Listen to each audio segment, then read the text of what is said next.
നാലാമത്തെ എപ്പിസോഡിന്റെ തുടക്കത്തിൽ തന്നെ നമ്മളെ കാണിക്കുന്നത് തന്മയുടെ ചെറുപ്പകാലമാണ്. അവൻ അമ്മയോടൊപ്പം ബീച്ചിൽ കളിക്കുന്നതാണ്. പെട്ടെന്ന് അവൻ ഞെട്ടി എണീക്കുന്നുണ്ട്. അവനൊരു ബുക്കിൽ എഴുതി വെക്കുന്നുണ്ട്, ഹോപ്പാണ് ലോകത്തിലെ ഏറ്റവും വലുത്, തളരരുത് എന്നാണ് എഴുതി വെക്കുന്നത്. അടുത്ത സീനിൽ കാണിക്കുന്നത് ഇൻസ്പെക്ടറും നരനും കൂടി ഒരു സിനിമ കാണാൻ വേണ്ടിയിട്ട് വേഷം മാറി പോയേക്കാണ്. അങ്ങനെ സിനിമ കാണുന്നുണ്ട്, അവരുടെ ഡേറ്റിങ് അങ്ങനെ നടക്കുന്നുണ്ട്. അവൻ്റെ ഭാര്യക്കാണെങ്കിൽ ഒറ്റക്കായി ഫീൽ ചെയ്യുന്നുണ്ട്. ഇവര് ഈ ന്യൂസ് പേപ്പറിലൂടെ അവരുടെ പ്രണയം പറയുന്നുണ്ട്. എല്ലാവരും, അതായത് അവിടെയുള്ള നാട്ടുകാരെല്ലാവരും ഇത് വായിച്ചിട്ട് ഇതിൽ ഇൻസ്പയർ ആവുകയാണ്. എല്ലാവരും ഇതേപോലെ വേണം സ്നേഹിക്കാന്നൊക്കെ പറയുന്നുണ്ട്. അങ്ങനെ നമ്മുടെ തരണാണെങ്കിൽ ക്ലാസ്സിലിരുന്ന് ഓരോന്നും ചർച്ച ചെയ്യാണ് അവരുടെ പ്രൊജക്റ്റിൻ്റെ കാര്യം. അങ്ങോട്ട് തന്മ കയറി വരുന്നുണ്ട്. തന്മ കയറി വന്നത് വിക്ടറിന് ഒട്ടും ഇഷ്ടപ്പെടില്ല. തന്മ മനപ്പൂർവ്വം ഒരു പേന താഴത്തേക്ക് ഇടും. അപ്പൊ വിക്ടർ കുഞ്ഞു നോക്കുമ്പോൾ നമ്മുടെ തരണ അവനൊരു കിസ് കൊടുക്കുന്നുണ്ട്. ഇത് തന്മ കാണുന്നുണ്ട്. എനിക്ക് തോന്നുന്നു വിക്ടറിന് നമ്മുടെ തരണോട് ഇഷ്ടമാണെന്ന്. ഇൻസ്പെക്ടറും നരണും ആണെങ്കിൽ അവരുടെ റിലേഷൻഷിപ്പ് ഭയങ്കര സീക്രട്ട് ആയിട്ട് വെച്ചേക്കണേണ് കാണിക്കുന്നത്. അങ്ങനെ നമ്മൾ വിക്ടർ തരൻ്റെ ഇപ്പം നടക്കുമ്പോഴേക്കും പുറകിന്നൊരു ഒച്ചയേക്കും. നോക്കുമ്പോഴേക്കും നമ്മുടെ തന്മയായിരിക്കും. തന്മ തൊട്ട് ബാക്കി നമുക്ക് പോകാമെന്ന് പറയുന്നുണ്ട്. വിക്ടറിന് ഇഷ്ടപ്പെടുന്നില്ല. വിക്ടർ തിരിഞ്ഞു നിന്നിട്ട് ഒരു വൃത്തിയായിട്ട് അവരിത് കാണിക്കുന്നുണ്ട്. അങ്ങനെ പിന്നെ നമ്മുടെ ഇൻസ്പെക്ടറിനെയാണ് കാണുന്നത്. അവര് സിനിമ കാണുന്നതൊക്കെയാണ് കാണിക്കുന്നത്. നമ്മുടെ തന്മ തരണമാണെങ്കിൽ റോഡിൽ കൂടി ഒരു ലൈസൻസ് ഇല്ലാതെ അങ്ങോട്ടും ഇങ്ങോട്ടും പോവാണ്. അപ്പോൾ നമ്മുടെ തരം പറയുന്നുണ്ട്, പതുക്കെ വണ്ടി ഓടിക്കാനായിട്ട്. നിനക്ക് പേടിയാണെങ്കിൽ നീ എന്നെ കെട്ടിപ്പിടിച്ചിരുന്നു. എൻ്റെ ബാഗ് അത്ര വലിയ പാടുള്ളതൊന്നും അല്ല, ഭയങ്കര സോഫ്റ്റാണ്, നീ കെട്ടിപ്പിടിക്കാനാണ് പറയുന്നത്. നമ്മുടെ ഇൻസ്പെക്ടർ നിൽക്കുന്നത് തീരെ ഫോട്ടോ എടുക്കുന്നുണ്ട്. എന്നിട്ട് പറയുന്നുണ്ട്, എനിക്ക് നിന്നെ മിസ് ചെയ്യുമ്പോൾ കാണാൻ വേണ്ടിയിട്ടുള്ളതെന്ന്. അവൻ്റെ കയ്യിൽ നമ്മുടെ വിക്ടറിൻ്റെ അച്ഛൻ എഴുതിയ ബുക്ക് എന്താണെന്ന് നോക്കുമ്പോൾ അത് എൻ്റെ ഒരു ഫ്രണ്ടിൻ്റെ അച്ഛൻ്റെ ബുക്കാണ്, അതെനിക്ക് പബ്ലിഷ് ചെയ്യണം എന്ന് പറയുന്നുണ്ട്. പെട്ടെന്ന് തന്നെ നമ്മുടെ ഇൻസ്പെക്ടർ അതിനുവേണ്ട സഹായങ്ങൾ ചെയ്യുന്നുണ്ട്. അടുത്ത സീനിൽ നമ്മുടെ നരനാണെങ്കിൽ അവളുടെ ഗേൾ ഫ്രണ്ടിൻ്റെ ഫാദേഴ്സിനെയും മദേഴ്സിനെയും കാണാൻ പോയേക്കാണ്. ഒരു ഒന്നാമത് റിച്ച് ആയിട്ടുള്ള ആളാവുമ്പോൾ ഇവൻ്റെ ഈ ബിഹേവിയർ കാര്യങ്ങളൊന്നും ഇഷ്ടപ്പെടുന്നില്ല. അതായത് ഇവൾക്ക് ആദ്യം ഫുഡ് കൊടുക്കാതെ ഇവൾ അവന് ഫുഡ് കൊടുക്കുന്നവർ കാണുന്നുണ്ട്. പെട്ടെന്ന് തന്നെ അച്ഛൻ അവൾക്കുള്ള ഫുഡ് എടുത്ത് കൊടുക്കുന്നുണ്ട്. എന്നിട്ട് പറയുന്നുണ്ട്, കുറച്ച് മാനേഴ്സ് കീപ്പ് ചെയ്യുന്നത് നല്ലതായിരിക്കും. പെട്ടെന്ന് തന്നെ അവൻ അവിടെ ഇരിക്കുന്ന ഫുഡെല്ലാം കൈകൊണ്ട് കഴിച്ചിട്ട് അവിടുത്തെ ടേബിളിൽ തുടച്ചു വെക്കാണ്. ഇത് കാണുന്ന അവൾക്ക് വല്ലാതാവുന്നുണ്ട്. അവൾ അവനെയും പിടിച്ചുകൊണ്ട് അവിടുന്ന് പോകുകയാണ് പുറത്തേക്ക്. എന്നിട്ട് അവനോട് ചോദിക്കുന്നുണ്ട്, നീ എന്തൊക്കെയാണ് ഈ കാണിക്കുന്നതെന്ന് ചോദിക്കുമ്പോൾ നിൻ്റെ അച്ഛനും അമ്മയും നല്ല ഡിഫറൻസ് ഉണ്ട് പൈസയുടെ മുമ്പിൽ, അതുകൊണ്ട് എനിക്കിത് മുമ്പോട്ട് പോകുന്നു തോന്നുന്നില്ല എന്ന് പറയുന്നുണ്ട്. ഞാൻ പ്രസ്സിട്ട് പോകാമെന്ന് നോക്കുമ്പോൾ അവൾ ചോദിക്കുന്നുണ്ട്, ഇപ്പം അല്ലേ പ്രസ്സിന് വന്നേന്ന് നോക്കുമ്പോൾ അവനൊന്നും പറയാൻ പറ്റാതെ അവിടെ നിന്ന് പോവാണ്. അങ്ങനെ റൈഡെല്ലാം കഴിഞ്ഞിട്ട് തരുണയും തരുണും കൂടി വന്നേക്കുന്നത് അവർ ആ പാർട്ടി നടക്കുന്ന ഹോളിൽ തന്നെയാണ്. അങ്ങോട്ട് വരുമ്പോഴേക്കും ഓരോ പെണ്ണ് അവിടെ നിന്ന് പാട്ട് പാടുന്ന പോലെ തന്നൊക്കെ തോന്നുന്നുണ്ട്. തരം നോക്കുമ്പോൾ അവിടെ ആരെയും കാണുന്നില്ല. അങ്ങനെ അവർ ആ പാർട്ടി നടക്കുന്ന സ്ഥലത്തേക്കാണ് പോകുന്നത്. അവരെന്തോ റിച്വലിൻ്റെ ഭാഗമാണ്, സ്പിരിച്വാലിറ്റിയാണ് സംഭവം. എല്ലാവരും നിന്നിട്ട് മരിച്ചുപോയവർക്ക് വേണ്ടിയിട്ടൊക്കെ പ്രാർത്ഥിക്കുകയാണ്. നമ്മുടെ മോനിക അങ്ങോട്ട് വരുന്നുണ്ട്. മോനിക പറയുന്നുണ്ട്, എല്ലാവരും നല്ല രീതിക്ക് പ്രാർത്ഥിക്കുക, നമുക്ക് വേണ്ട ലവ്, നമുക്ക് വേണ്ട കാര്യങ്ങളെല്ലാം പ്രാർത്ഥിക്കുക, അതെല്ലാം നമുക്ക് കിട്ടുമെന്ന് പറയുന്നുണ്ട്. അങ്ങനെ സങ്കടത്തിൽ പ്രാർത്ഥിച്ചുകൊണ്ടിരുന്നവര് പെട്ടെന്ന് തന്നെ ഡാൻസ് കളിക്കാണ്. ഇത് കാണുന്ന തരുണ് നല്ല രീതിക്ക് ചിരി വരുന്നുണ്ട്. അവള് നിൽക്കുന്നത് നമ്മുടെ തൻവി, ബാക്കി എല്ലാവരും ഡാൻസ് കളിക്കുന്നുണ്ട്. അപ്പോഴാണ് നമ്മുടെ തരൻ്റെ അടുത്തേക്ക് അവൻ്റെ ഫ്രണ്ട് കോമ്പ് വരുന്നത്. കോമ്പ് വന്നിട്ട് ചോദിക്കുന്നുണ്ട്, നീ എന്താ ഇവിടെ എന്ന് ചോദിക്കുമ്പോൾ, അത് ഞാൻ അങ്ങോട്ടല്ല ചോദിക്കണം, നീ എന്താണ് ഇവിടെ നിൽക്കുന്നതെന്ന് ചോദിക്കുമ്പോൾ, എൻ്റെ ഫ്രണ്ട് ഇൻവൈറ്റ് ചെയ്തതാണെന്ന് പറയുന്നുണ്ട്. പിന്നെ നീ തന്മയും തമ്മിൽ എന്താണ് ബന്ധം എന്നൊക്കെ ചോദിക്കുന്നുണ്ട്. അവൻ പറയുന്നുണ്ട്, നമ്മൾ യാതൊരു ബന്ധവുമില്ലെന്ന്. അപ്പോൾ തന്നെ ഒരു പെണ്ണ് വന്നിട്ട് നമ്മുടെ കോമ്പിനെ കിസ് ചെയ്ത് അങ്ങോട്ട് പോവുകയാണ്. അപ്പോൾ തരൻ ഒറ്റക്കാവുന്നുണ്ട്. അവൻ്റെ അടുത്തേക്ക് ഒരു പെണ്ണ് വന്നിട്ട് പറയുന്നുണ്ട്, നിനക്കിപ്പോൾ നല്ലത് നീ ഒന്നും ചെയ്യാതെ വെറുതെ ഇരിക്കാന്നാണ്, വെറുതെ ഇരുന്ന് തന്നെ മതി, നിന്റെ കാര്യങ്ങളെല്ലാം നടക്കുമെന്ന് പറയുന്നുണ്ട്. അടുത്ത സീനിൽ നമ്മളെ കാണിക്കുന്നത് തന്നെയാണ് നരൻ അവൻ്റെ ഓഫീസിൽ എന്തോ കാര്യം ചെയ്തത് ശരിയായില്ല, അതുകൊണ്ട് തന്നെ കോർ വർക്കേഴ്സ് അവനെ ചീത്ത പറയുന്നുണ്ട്. പെട്ടെന്ന് ട്രിഗറായിട്ട് അവരെയും ചീത്ത പറയുന്നുണ്ട്. നമ്മുടെ തരൻ ആ വഴി പോകുമ്പോഴേ എത്തുമ്പോഴേക്കും വിക്ടർ ഗ്യാങ് നിൽക്കുന്ന കാണും. പെട്ടെന്ന് തന്നെ പോലീസുകാർ അങ്ങോട്ട് വന്നിട്ട് അവരെല്ലാവരെയും തല്ലാണ്. നിങ്ങൾ എന്താണ് ഈ ചെയ്യുന്നത്, നിങ്ങളുടെ അടുത്ത് ഡ്രഗ്സ് ഉണ്ടോ എന്നൊക്കെ പറഞ്ഞ് അവനത് സെർച്ച് ചെയ്യാണ്. പെട്ടെന്ന് തന്നെ നമ്മുടെ തരനെ അതിൻ്റെ ഉള്ളിട്ട് കയറിയിട്ട് ഒരു ഉപദ്രവിക്കാൻ പറ്റത്തില്ല എന്ന് പറയുകയാണ്. പോലീസുകാർ ചോദിക്കുന്നുണ്ട് നീ ആരാന്ന്. ഐ കാർഡ് എടുത്ത് കൊടുക്കുമ്പോൾ പോലീസുകാർ അവിടുന്ന് വിടുന്നുണ്ട്. അങ്ങനെ ഒരു ഫുഡ് കഴിക്കാനായിട്ട് ഒരു മാർക്കറ്റിൽ പോയിരിക്കുകയാണ്. അപ്പം എല്ലാവരും ചോദിക്കുന്നുണ്ട് പ്രൊഫസർ ഞങ്ങളുടെ ഒപ്പം ഫുഡ് കഴിക്കുമെന്ന്. അതൊന്നും വലിയ പ്രശ്നമൊന്നുമല്ല, ഞാൻ എവിടെ നിന്നും ഫുഡ് കഴിക്കുമെന്ന് പറയുന്നുണ്ട്. അവനെ തന്നെ നോക്കിക്കൊണ്ട് വിക്ടറും അവിടെ ഇരിക്കുന്നുണ്ട്. എന്നിട്ട് പറയുന്നുണ്ട് നിങ്ങൾ ഇങ്ങനത്തെ ചെറിയ ചെറിയ പ്രശ്നം ഉണ്ടാക്കിയാൽ നിങ്ങളുടെ ഭാവി തന്നെ ദോഷം വരുമെന്ന്. ഫുഡ് എല്ലാവരും വരുന്നുണ്ട്. എന്നിട്ട് പറയുന്നുണ്ട് നിങ്ങൾ ഈ ഫുഡിന് വേണ്ടിയല്ല ശബ്ദം ഉയർത്തേണ്ടത്, നിങ്ങൾ നിങ്ങളുടെ പ്രശ്നത്തിന് വേണ്ടിയാണ് ശബ്ദം ഉയർത്തേണ്ടത് എന്നൊക്കെ പറയാണ്.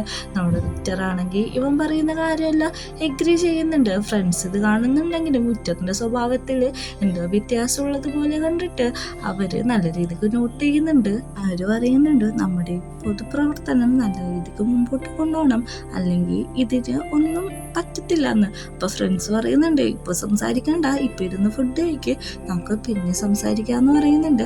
അങ്ങനെ എല്ലാവരും ഭക്ഷണം കഴിച്ച് പോകാറാകുമ്പോൾ നമ്മുടെ വിക്ടറിനോട് ഫ്രണ്ട്സ് പറയുന്നുണ്ട് നീ പ്രൊഫസറിൻ്റെ അടുത്ത് നിന്ന് കുറച്ച് ഡിസ്റ്റൻസ് ഇടുന്നത് നല്ലതായിരിക്കും, എനിക്ക് നിങ്ങളുടെ പോക്ക് നന്നായിട്ട് തോന്നുന്നില്ല എന്ന് പറയുന്നുണ്ട്. പ്രൊഫസറോട് അവൻ പറയുന്നുണ്ട് സൺറൈസ് കാണാൻ എൻ്റെ ഒപ്പം നിൽക്കുമെന്ന്. അങ്ങനെ സൺറൈസ് കാണാൻ അന്ന് രാത്രി ഫുള്ളും അവർ ബീച്ചിൻ്റെ അവിടെ നിൽക്കുന്നുണ്ട്.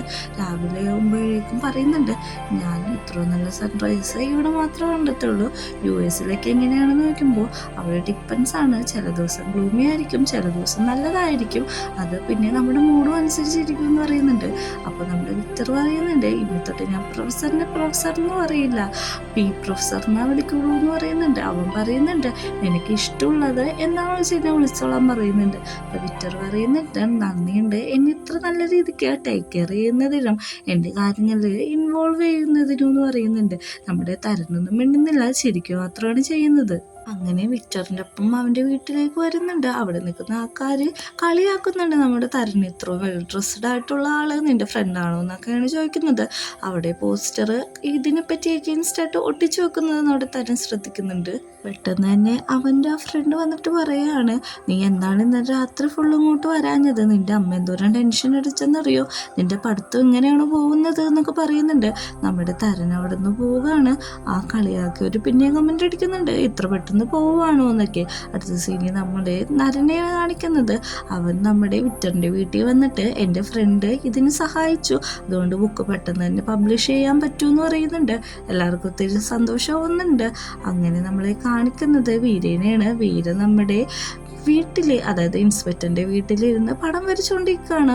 ദേവി ചോദിക്കുന്നുണ്ട് എന്താന്ന്, പക്ഷെ ഞാനൊരു പടം വരച്ചാണ്, അത് പ്രൈവറ്റ് ആണെന്ന് പറയുന്നുണ്ട്. അങ്ങനെ നമ്മുടെ വീര അവിടെ നിന്ന് അവളുടെ മരുന്നെല്ലാം കൊടുക്കുന്നുണ്ട്. നമ്മുടെ തരുണാണെങ്കിൽ അവൻ്റെ പ്രൊജക്റ്റിൻ്റെ ഭാഗമായിട്ട് എല്ലാ മെമ്പേഴ്സിനെയും വിളിച്ചിട്ട് പ്രൊജക്റ്റിനെ പറ്റിയുള്ള ക്ലാസ് എടുക്കുകയാണ്. നോക്കുമ്പോൾ ജനലിൻ്റെ താഴെ വെച്ച് കേൾക്കും. എല്ലാവരും പോയി നോക്കുമ്പോഴേക്കും തൻവ പറയുന്നുണ്ട് എല്ലാവർക്കും ഗുഡ് മോർണിംഗ് എന്ന്. പെട്ടെന്ന് തന്നെ എല്ലാവരും തിരിച്ചു പോയിരുന്നിട്ട് ക്ലാസ് തുടങ്ങാം, അത് വെറുതെ അനോയിങ് എന്ന് പറയുന്നുണ്ട്. അങ്ങനെ നമ്മുടെ തരുൺ ക്ലാസ് തുടങ്ങുന്നുണ്ട്. പെട്ടെന്ന് അങ്ങോട്ട് തൻവ കയറി വന്നിട്ട് പറയുന്നുണ്ട് ഞാനും ഉണ്ടെന്ന് പറയുന്നുണ്ട്. അവിടെ ഇരിക്കുന്ന ആൾക്കാർക്കെല്ലാം ഗുഡ് മോർണിംഗ് ആണ് അവൻ പറയുന്നത്. എല്ലാവരും ചോദിക്കുന്നുണ്ട് ഇത് വലിയ ആരെങ്കിലും ആണോ, നമ്മുടെ ഈ പ്രൊജക്റ്റിലുള്ളതാണോ, ഞാനിവനൊരു ഡോക്യുമെൻ്റ് കൊടുക്കാൻ വന്നതെന്ന് പറയുന്നുണ്ട്. നോക്കുമ്പോൾ ആ പേപ്പർ കൊണ്ട് ഉണ്ടാക്കുന്ന ആ ശില്പങ്ങളാണ്. പെട്ടെന്ന് തന്നെ അവനത് കൊടുത്തിട്ട് അവിടുന്ന് പോകുന്നുണ്ട്. വൈകുന്നേരമായിട്ട് നമ്മുടെ തരുൺ അത് തന്നെ നോക്കിക്കാണ്. വിക്ടർ അങ്ങോട്ട് വന്നിട്ട് അവന് വേണ്ട ഓർഡർ എടുക്കാണ്. എന്താ വേണ്ടതെന്ന് ചോദിക്കുമ്പോൾ ഷാമ്പയിനും പിന്നെ കുറച്ച് പോക്സിൻ്റെ ഗിൽസും ആണ് പറയുന്നത്. അങ്ങനെ അവിടെ ഇരിക്കുമ്പോഴേക്കും നമ്മുടെ തൻവ വരുന്നുണ്ട്. തൻവ ചോദിക്കുന്നുണ്ട് എനിക്ക് വേണ്ടിയിട്ട് ഇത്ര നേരം വെയിറ്റ് ചെയ്തോന്ന്, നമ്മുടെ വിക്ടറിനെ കേൾപ്പിക്കാൻ വേണ്ടിയിട്ടാണ് പറയുന്നത്. വിക്ടറിനോട് നമ്മുടെ തൻവ മോശമായിട്ടുള്ള രീതിയിൽ ഓർഡർ പറയുന്നുണ്ട്, കാരണം വെയിറ്ററാന്നുള്ള രീതിയിൽ.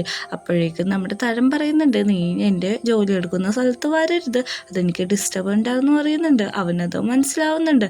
പെട്ടെന്ന് അങ്ങോട്ട് വിക്ടർ വന്നിട്ട് നമ്മുടെ തരൻ്റെ ഓർഡർ കൊടുത്തിട്ട് പറയും നിങ്ങളുടെ ഓർഡർ തരാനായിട്ട് എനിക്ക് സൗകര്യമില്ല എന്ന് പറയുന്നുണ്ട്. അടുത്ത സീനിൽ ഇൻസ്പെക്ടറിനെയാണ് കാണിക്കുന്നത്. അവിടെ ഒരു പ്രസ് മീറ്റ് നടന്നുകൊണ്ടിരിക്കുകയാണ്. പക്ഷേ നമ്മുടെ നരനാണെങ്കിൽ ടീസ് ചെയ്യാണ് ഇൻസ്പെക്ടറിനെ. അവൻ ഇൻസ്പെക്ടറിനെ നോക്കി നോക്കിയിട്ട് ഒരു ഫോട്ടോസും കാര്യങ്ങളൊക്കെ എടുക്കുന്നുണ്ട്. അങ്ങനെ ഈ മീറ്റിംഗ് എല്ലാം കഴിഞ്ഞ് അവിടെ നിൽക്കുമ്പോഴേക്കും ഇൻസ്പെക്ടറിന് അങ്ങോട്ട് വരുന്നുണ്ട്. അവർ കിസ് ചെയ്യാൻ പോകുന്നുണ്ട്. ആൾക്കാർ വന്നുടനെ നമ്മുടെ നരൻ അവനെ തട്ടി മാറ്റിയിട്ട് മര്യാദക്ക് നിൽക്കുകയാണ്. പിറ്റേ ദിവസം രാവിലെ ഇവർ ആ ട്രിപ്പ് പോവാന്ന് പറഞ്ഞല്ലോ. അപ്പോഴേക്കും അങ്ങോട്ട് തൻവ കയറി വരാണ്. തൻവ കയറി വന്നിട്ട് നമ്മുടെ തരൻ്റെ ഷൂസ് കേസ് പിടിച്ച് വലിക്കുകയാണ്. എന്നിട്ട് പറയുന്നുണ്ട് ഞാനവനെ ടേക്ക് കെയർ ചെയ്തോളാന്ന് പറയുമ്പോൾ വീര സമ്മതിക്കുന്നില്ല. പെട്ടെന്ന് തരൻ പറയാണ് എനിക്ക് കുറച്ച് പ്രൈവസി വേണമെന്ന് പറയുന്നുണ്ട്. നമ്മുടെ വിക്ടർ അവിടെ നിന്ന് പോകുന്നുണ്ട്. എന്നിട്ട് പറയുന്നുണ്ട് നീ എനിക്ക് വേണ്ടിയിട്ട് ഇങ്ങനെ നിൽക്കുന്നത് നല്ലതാണെന്ന്. അപ്പോൾ നമ്മുടെ തരം പറയുന്നുണ്ട് നീ എൻ്റെ ഫീലിങ്സ് വെച്ചാണ് കളിച്ചുകൊണ്ടിരിക്കുന്നത്, ബെസ്റ്റ് ഫ്രണ്ട്സ് ഒരിക്കലും കിസ് ചെയ്യില്ലെന്ന്. അടുത്ത സീരി കാണിക്കുന്നത് നരനെയാണ്. നരൻ റൂമിലിരിക്കുമ്പോഴേക്കും ഒരാൾ പെട്ടെന്ന് കയറി വരും. ഇൻസ്പെക്ടർ ആയിരിക്കും. നിങ്ങൾ എങ്ങനെയാണ് എൻ്റെ വീട് കണ്ടുപിടിച്ചതെന്ന് ചോദിക്കുന്നുണ്ട്. എനിക്കതൊക്കെ അറിയാമെന്ന് പറയുന്നുണ്ട്. ആ ഒരു കോൺവെർസേഷൻ ഒരു ഫിസിക്കൽ കോണ്ടാക്റ്റിലേക്കാണ് നീണ്ടുപോകുന്നത്. അടുത്ത സീരി കാണിക്കുന്നത് നമ്മുടെ പിള്ളേരെല്ലാവരെയും കൂട്ടിയിട്ട് ഇവരൊരു വില്ലേജിട്ട് പോകാമെന്ന് പറഞ്ഞല്ലോ. ആ വില്ലേജിൽ ചെന്ന് അവിടെയുള്ളവരോട് അവിടുത്തെ സർവേ എടുക്കുകയാണ്. ഇവരുടെ ഡെവലപ്മെൻ്റ് ആവാനായിട്ട് എത്ര നാൾ വരും, നിങ്ങൾക്ക് ഇവിടുന്ന് പോകാൻ പാടില്ല എന്നൊക്കെയുള്ള കാര്യങ്ങളാണ് ചോദിക്കുന്നത്. എത്ര നാളാണ് ഞങ്ങൾ ഡെവലപ്മെൻറ്റിന് വേണ്ടിയിട്ട് വെയിറ്റ് ചെയ്യേണ്ടത്?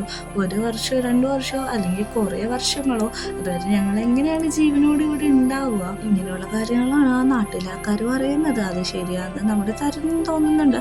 അവൾ ടെൻഷനായി മാറിയിരിക്കുമ്പോൾ വിക്ടർ അവനൊരു സിഗരറ്റ് കൊടുക്കാണ്. എന്നിട്ട് പറയുന്നുണ്ട് ഒന്നുകൊണ്ടും പേടിക്കണ്ട, എല്ലാം ഓക്കെയാവും. ഇപ്പോൾ നമ്മൾ തുടങ്ങി വെച്ചാൽ കുറേ വർഷം കഴിഞ്ഞിട്ട് അത് ഇതിനൊരു മുതൽക്കൂട്ടാവും എന്നൊക്കെ പറയുന്നുണ്ട്. ഇവർ സംസാരിച്ചിരിക്കുന്ന സമയത്ത് നമ്മുടെ തന്നെ ഒരു കാർ എടുത്തിട്ട് അങ്ങോട്ട് വരികയാണ്. എന്നിട്ട് പറയുന്നുണ്ട് വേഗം വാ, ഞാൻ നിനക്ക് വേണ്ടിയിട്ട് വെയിറ്റ് ചെയ്ത് നിൽക്കാമെന്ന്. വിക്ടറിന് ഇത് ഒട്ടും ഇഷ്ടപ്പെടുന്നില്ല. വിക്ടറിൻ്റെ മുഖമൊക്കെ മാറുന്നുണ്ട്. നമ്മുടെ തൻവയുടെ അടുത്തേക്ക് തരൻ ഓടിച്ചെന്ന് കാറിൽ കയറുന്നുണ്ട്. വിക്ടർ ഇത് നല്ല അസൂയയോടെ നോക്കി നിൽക്കുന്നതാണ് നമ്മളെ കാണിക്കുന്നത്. അങ്ങനെ അവരൊരു ലോങ് ഡ്രൈവിന് പോവുകയാണ്. അപ്പോൾ നമ്മുടെ തരൻ ചോദിക്കുന്നുണ്ട് എങ്ങോട്ടാണ് പോകുന്നതെന്ന് അറിയില്ല, അതൊരു ഫ്ലോയ്ക്ക് അങ്ങനെ പോവാന്ന് പറയുന്നുണ്ട്. അങ്ങനെ അവരൊരു ബീച്ചിൻ്റെ അടുത്ത് എത്തുന്നുണ്ട്.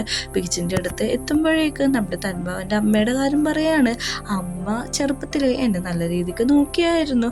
ഞാൻ അമ്മയുടെ ഒപ്പം ബീച്ചിലൊക്കെ പോകുമായിരുന്നു. അപ്പോഴാണ് എൻ്റെ ലൈഫിൽ ഏറ്റവും നല്ല ഹാപ്പി ആയിട്ടുള്ള നിമിഷവും ഏറ്റവും നല്ല ബാഡ് ആയിട്ടുള്ള നിമിഷവും സംഭവിച്ചത്. അങ്ങനെ അമ്മയുടെ ഒപ്പം ഇവിടെ അവസാനമായിട്ട് വന്നപ്പോഴാണ് അമ്മ ഇവിടെ ചാടി മരിച്ചത്. എന്താ കാരണമെന്ന് പോലും എനിക്കറിയാൻ പാടില്ല. അച്ഛൻ പക്ഷേ ഈ ഒരു കേസ് കാശ് കൊടുത്ത് ഒതുക്കുകയാണ് ചെയ്തത്. അന്ന് തൊട്ട് എനിക്ക് ഈ ബീച്ചിനോടൊക്കെ നല്ല പേടിയാന്ന് പറയുന്നുണ്ട്. അപ്പോഴേക്കും നമ്മുടെ തൻവേനോട് തരം ചോദിക്കുന്നുണ്ട് അമ്മ എന്തിനാണ് അങ്ങനെ ചെയ്തതെന്ന് അറിഞ്ഞാൽ നിനക്ക് സമാധാനമാവുമെന്ന്. പക്ഷേ എനിക്കത് അറിയേണ്ട ആവശ്യമില്ല, എല്ലാവർക്കും അവരോരോരോ ഫീലിങ്സ് ഉണ്ടെന്ന് പറയുന്നുണ്ട്. പെട്ടെന്ന് തരൻ അവനെ കിസ് ചെയ്യുന്നുണ്ട്. ഈ സീനും കാണിച്ചാണ് 4ാമത്തെ എപ്പിസോഡ് അവസാനിക്കുന്നത്.